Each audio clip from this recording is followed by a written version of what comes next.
Lepo pozdravljeni in dobrodošli v studiu EF.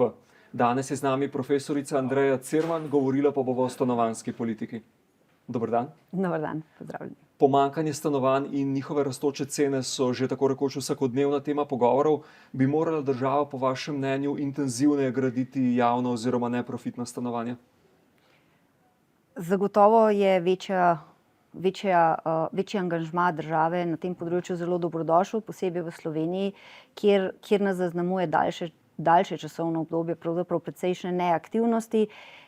Večja aktivnost na tem področju je bila pravzaprav zaznana šele v zadnjih 4 letih, kar je bilo tudi nujno glede na to, da v Sloveniji, pa tudi v Evropi kot celoti, pravzaprav stanovanjska problematika prihaja precej v ospredje. To ni več samo socialno vprašanje, tudi vprašanje v bistvu konkurenčnosti. Tako da je postala to tudi ena izmed zelo pomembnih tem na ravni Evropske unije v zadnjem času. Zato je izjemno pomembno, da se države pravzaprav v tem delu angažirajo. Tudi slovenska, in v Sloveniji so bile narejene tudi v zadnjem času raziskave o tem, koliko stanovanjskega fonda nam pravzaprav manjka.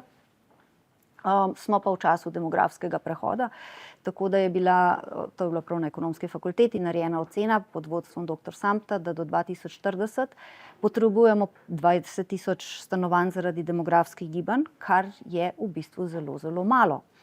Ker letno zgradimo med 4 in 5.000 stanovanj in do 2040 rabimo še 20.000, kar pomeni, to je nekaj, kar v 4-5 letih pravzaprav že ob nepovečani proizvodnji zadostimo. Je pa potrebno upoštevati, da je temu moramo prišteti tudi primanjkljaj, ki smo ga zgenerirali s tem, ko v preteklosti nismo pravzaprav ustrezno nagovarjali stanovanjskega trga. Tudi ta ocena je bila narejena strani PVC. In ta nekje ocenjuje, da je primanjkljaj teh stanovanj okoli 30.000 stanovanj,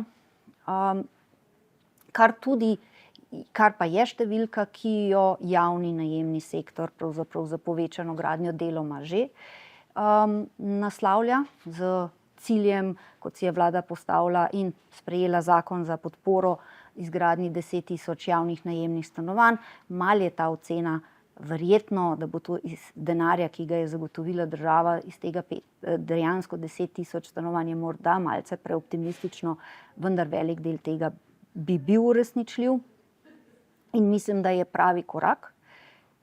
Zelo pomemben drugi korak pa je, Slovenija je z demografskim prehodom, z geopolitičnim položajem pred močnim fiskalnim izzivom, zato je izjemno pomembno, da celotnega primanjkljaja v stanovanjih ne nagovarjamo zgolj s tem, da bo javni sektor zgradil nova najemna stanovanja, ampak da aktiviramo tudi obstoječi stanovanjski fond in na ta način rešujemo primanjkljaj, kar recimo tudi strokovne podlage od PVC-ja jasno poudarjajo.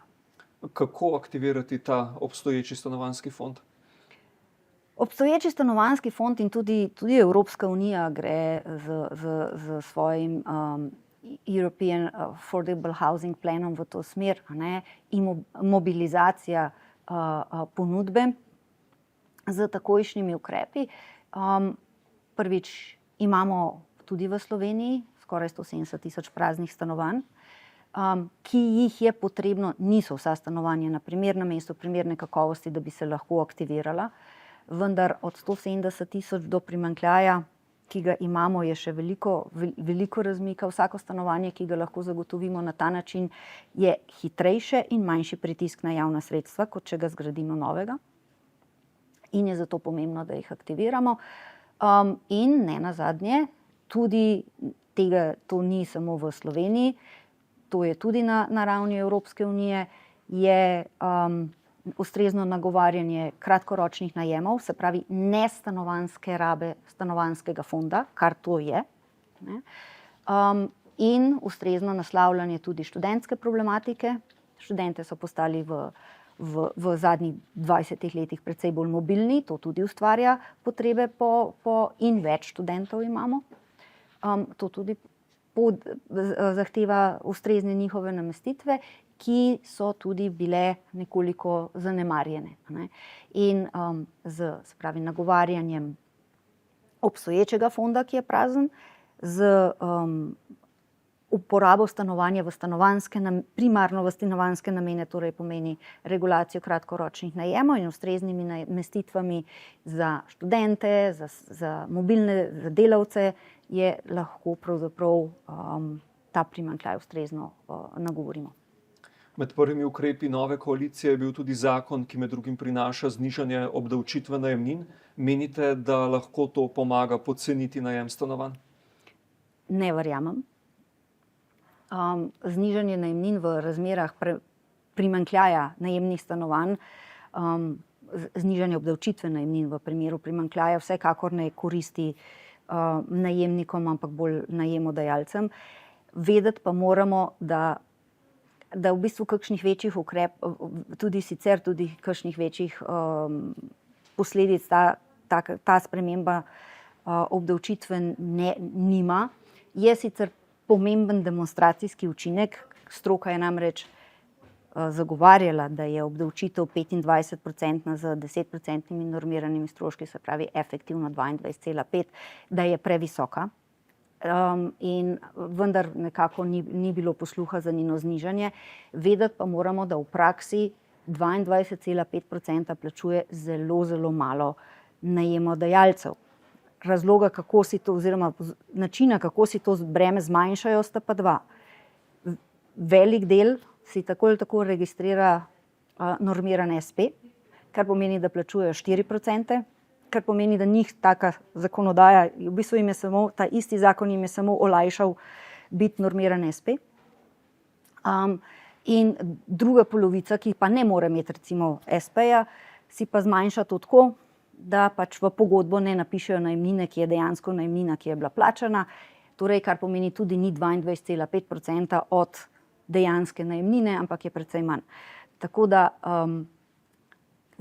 smo znižali, demonstracijsko smo znižali stopnjo, tudi lepo smo povedali, da spodbujamo mlade družine, pa se spodbujamo dolgoročne najeme, ampak efekta pa iz tega ne vidim.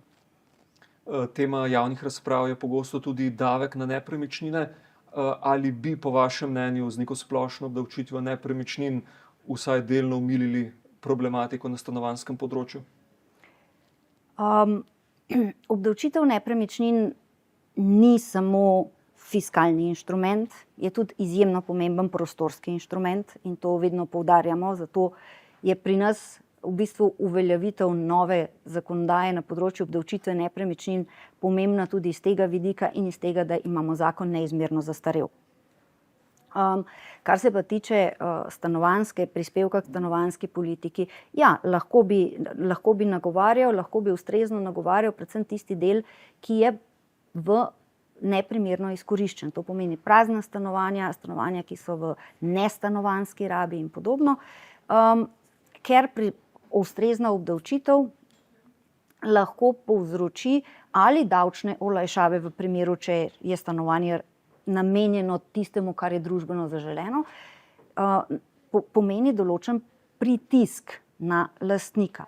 Menim pa in zagovarjam, da dodatna obdavčitev pomeni za državo dodatna sredstva, je pa prav, da država za ta dodatna sredstva tudi nekaj naredi.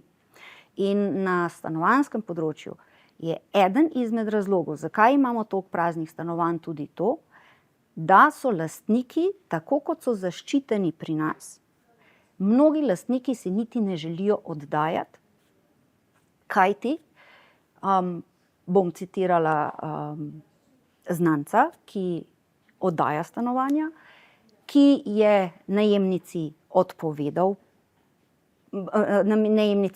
da pogodbe po izteku ne bodo podaljšali, najemnica se ne želi izseliti, da bo najemnico izselil, mora iti na sodišče. Zakaj? Da bo dokazal kaj? Da v pogodbi piše, da je pogodba že pretekla, to bo trajalo spet nekaj mesecev, v tem času seveda ne bo plačevala najemnine, morda bo celo plačevala stroške. Ko se je obrnil na CSD, so mu povedali, da je ta ista oseba to naredila že večkrat in